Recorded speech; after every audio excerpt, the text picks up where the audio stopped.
Good morning, good afternoon, good evening, how much depending on your location. Please join in the struggle to liberate our people from the contraption. Like and share videos, news update. Your prosperity bringing envy to you. Iwanyanwu tells Ndibo. Yes. Now, Emmanuel Iwanyanwu, the president of Ohaneze, Ndibo, said, Ndibo, you are being hated because of your prosperity, because you are making progress, because you are making investments, because you are doing well. Yes. So that's why you are being, hated in Nigeria. Yes. Said you are prospering. You are moving forward in business, in education. You are the best. So, and of course, in such situations, you will attract hatred from your neighbors, from your friends, from your peers, and what have you. Yes.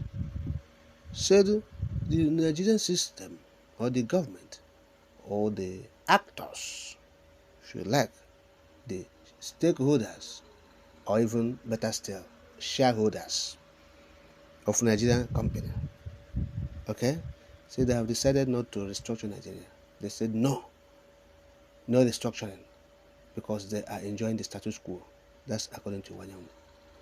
So the shareholders of Nigerian company, they're enjoying it, the system, the way it is at the moment. So they have been enjoying it. And look, if you say you want to restructure, say they will be at loggerheads with you.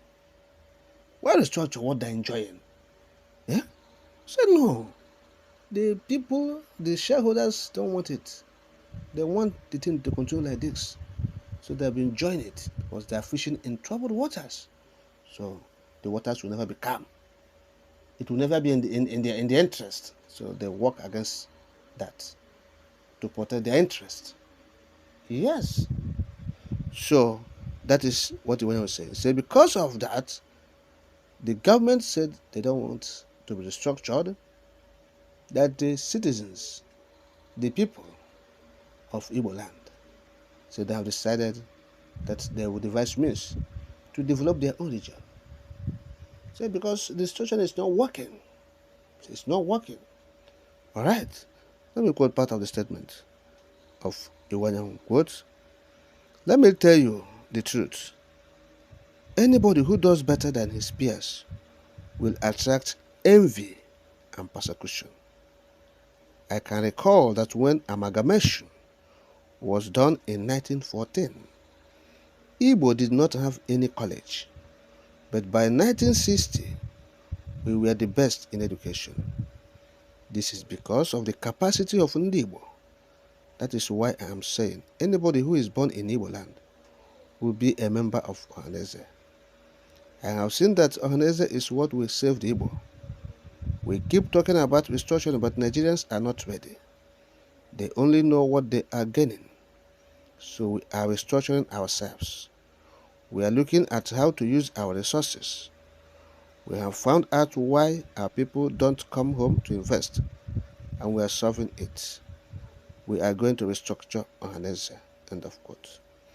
Now, that is the one statement talking about both restructuring of Nigeria, but they said no, that Nigeria will not be restructured according to the shareholders.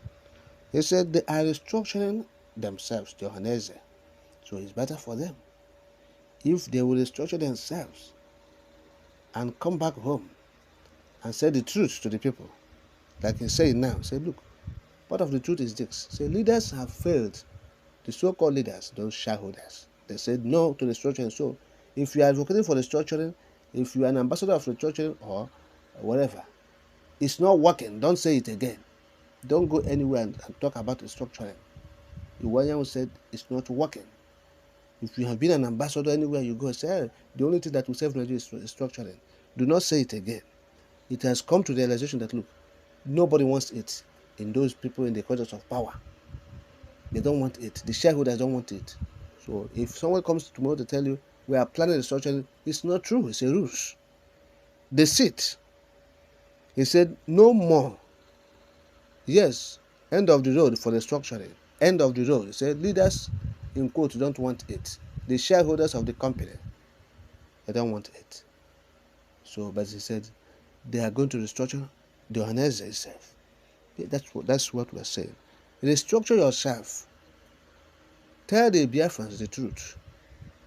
That look, the only way out, the panacea to what they are passing through. People are really suffering, passing through the crucible. It didn't start today. It will be better. It will be better. It will be better. Nothing is getting better. It's getting worse. Yes. Tell them the truth. The panacea, the way out, the only way out now is for Biafrans to have their referendum. Yes. And go their separate ways and enjoy their nation, their country. That's the only way out, because before you have restructuring or people have to go their separate ways. But this time around, it's only referendum. Not before you have referendum and restructuring. Now the road to restructuring has been closed permanently. It's closed. Permanently closed. When I said it, closed, because it's obvious that these people, but they are realizing it now. We have seen it before now, that these people are not interested in restructuring. Yes. So that is it. After Mazda Khan advocated for restructuring in the first instance. But when they realize that this is not working, they're not ready. They're hell-bent in maintaining the status quo. I said, now, let's talk about our freedom outrightly. Referendum, that's it. The structuring is not working, referendum will work. And that is where we are now, the referendum. So let Iwanya come back home and tell people of Biafrans to prepare for referendum. That is the truth we are waiting to hear from him. Go to the southeast, go to the entire Biafra land, tell people to prepare for referendum.